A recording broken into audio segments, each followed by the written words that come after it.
The cabin was quiet as Noah finished tying the laces of his borrowed boots, his pulse steadying with the thought of finally getting out of the woods and back to civilization.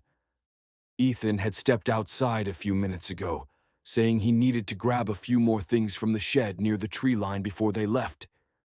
At first, Noah didn't think much of it.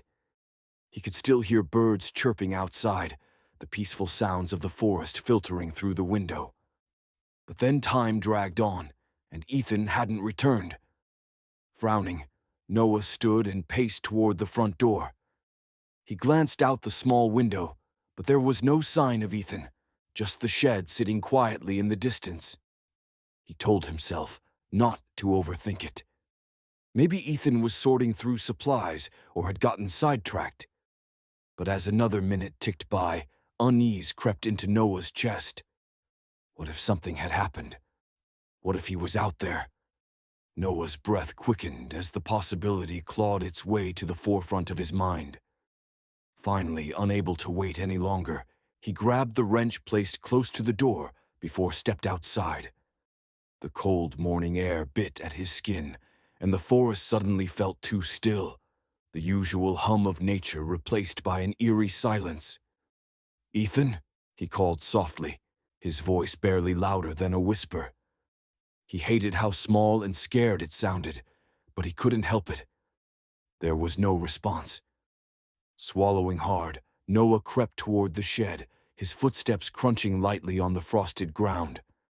As he got closer, he noticed something unusual, a set of scattered logs near the side of the shed, as though someone had dropped them in a hurry.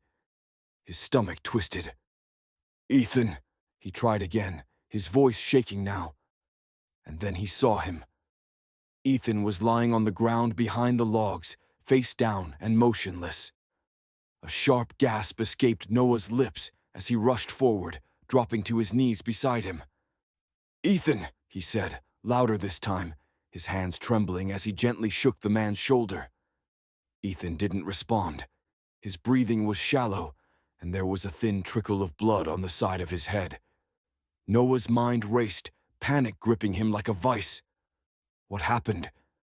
His heart pounded in his ears as he looked around, scanning the trees and the shadows between them.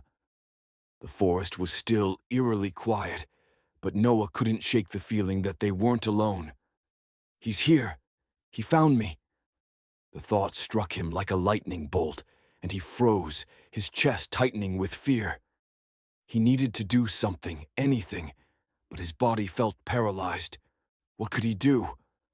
Ethan was unconscious, and he had no idea how close the man could be. The wrench in his hand felt heavy, useless. He wasn't strong enough to fight someone off, not when they had the element of surprise. "I have to go back to the cabin." It was the only plan that made sense. He couldn't help Ethan if he ended up captured again. Noah forced himself to move, scrambling to his feet and backing away from Ethan's still form. His heart shattered at the thought of leaving him there, but he had no choice. He would come back, he had to. But first he needed to hide. Noah sprinted back to the cabin, every step feeling like a gamble. He expected to hear footsteps behind him, to feel hands grabbing at him, but when he finally slammed the door shut and bolted it, the world was silent again.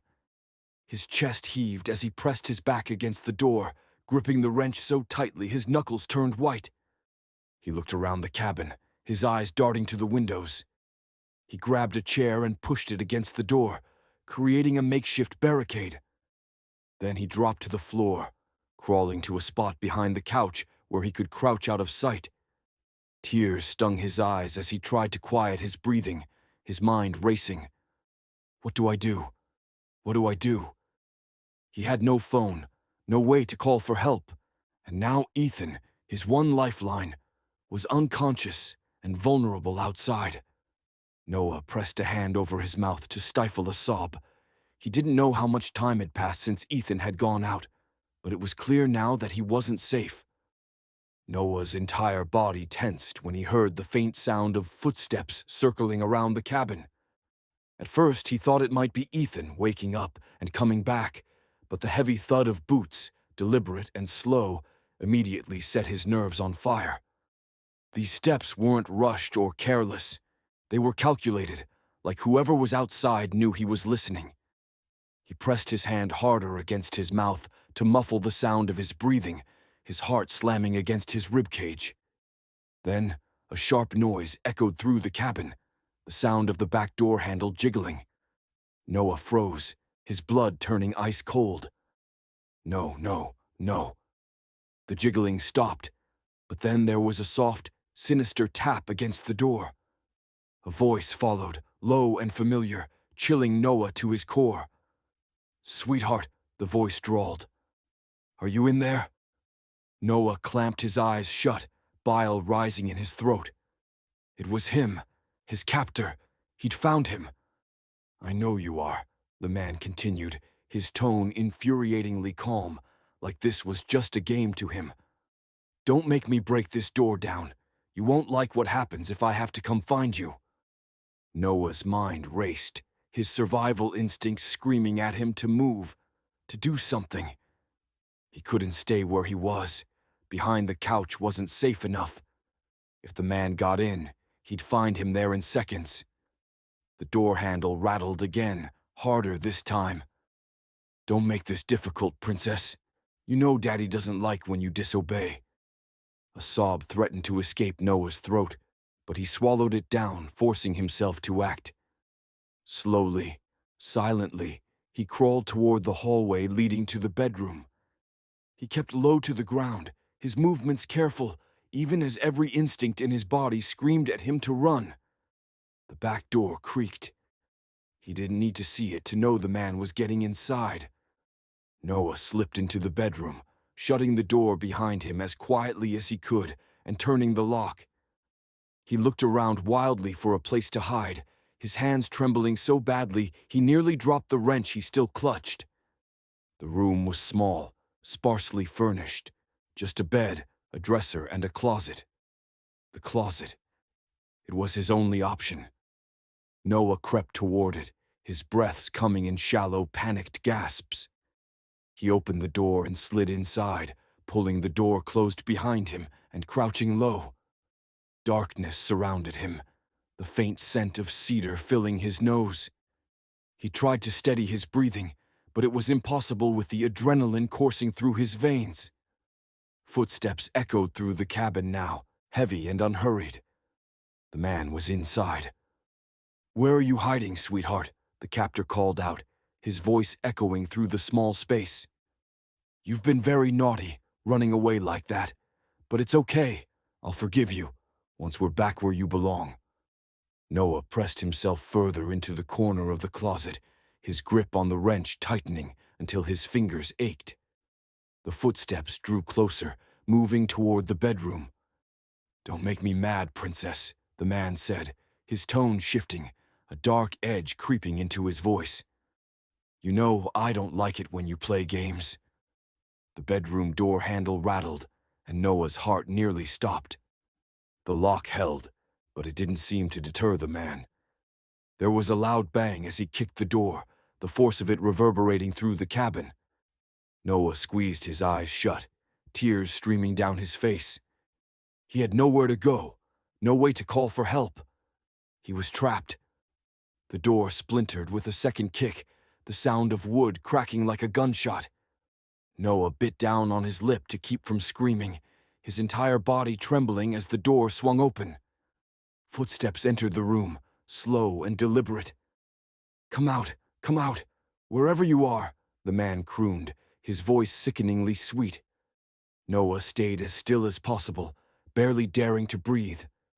He prayed the closet wouldn't be the first place the man checked, that somehow he'd be able to stay hidden long enough for a miracle. But then the footsteps stopped, and the closet door handle jiggled. Noah's blood ran cold. "Found you," the man said, a dark chuckle escaping his lips as he began to open the door. His heart raced, his breaths coming in rapid, shallow gasps. The man's face came into view, his predatory grin sending a jolt of terror through Noah's body. "Sweetheart," the man said, his voice dripping with mock affection. "Why do you make this so hard? You know I'm going to. Noah didn't let him finish.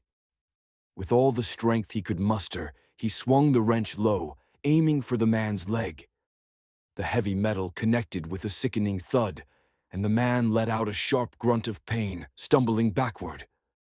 For a brief, fleeting moment, Noah thought he might have a chance.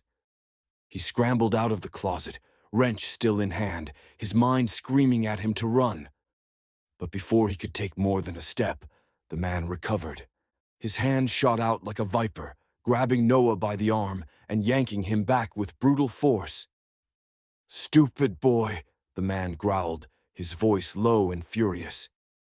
His grip tightened, making Noah cry out in pain as the wrench slipped from his fingers and clattered to the floor.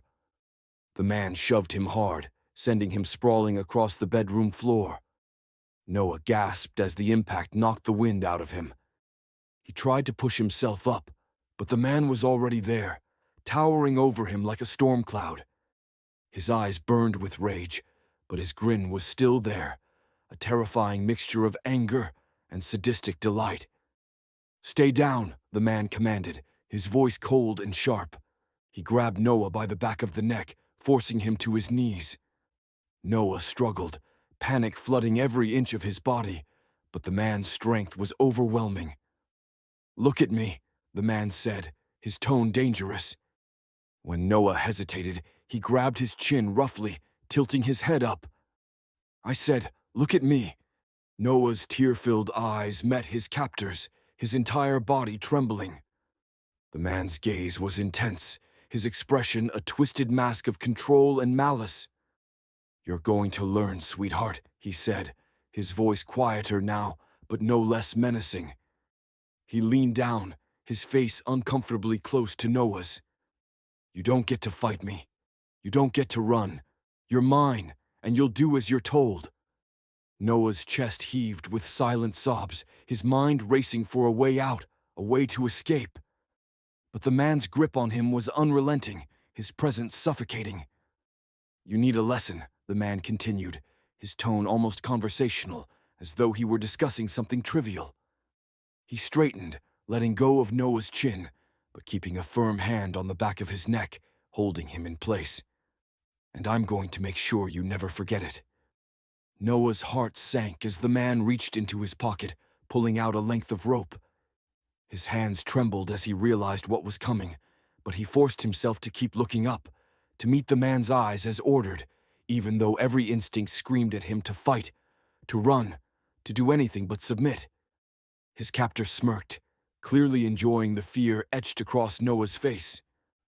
"Good," he said, his voice softer now, almost condescending. "You're learning already." Noah's mind screamed at him to think of something, anything, to stop this. But no plan came to him, and the walls of the cabin felt like they were closing in, trapping him in his worst nightmare.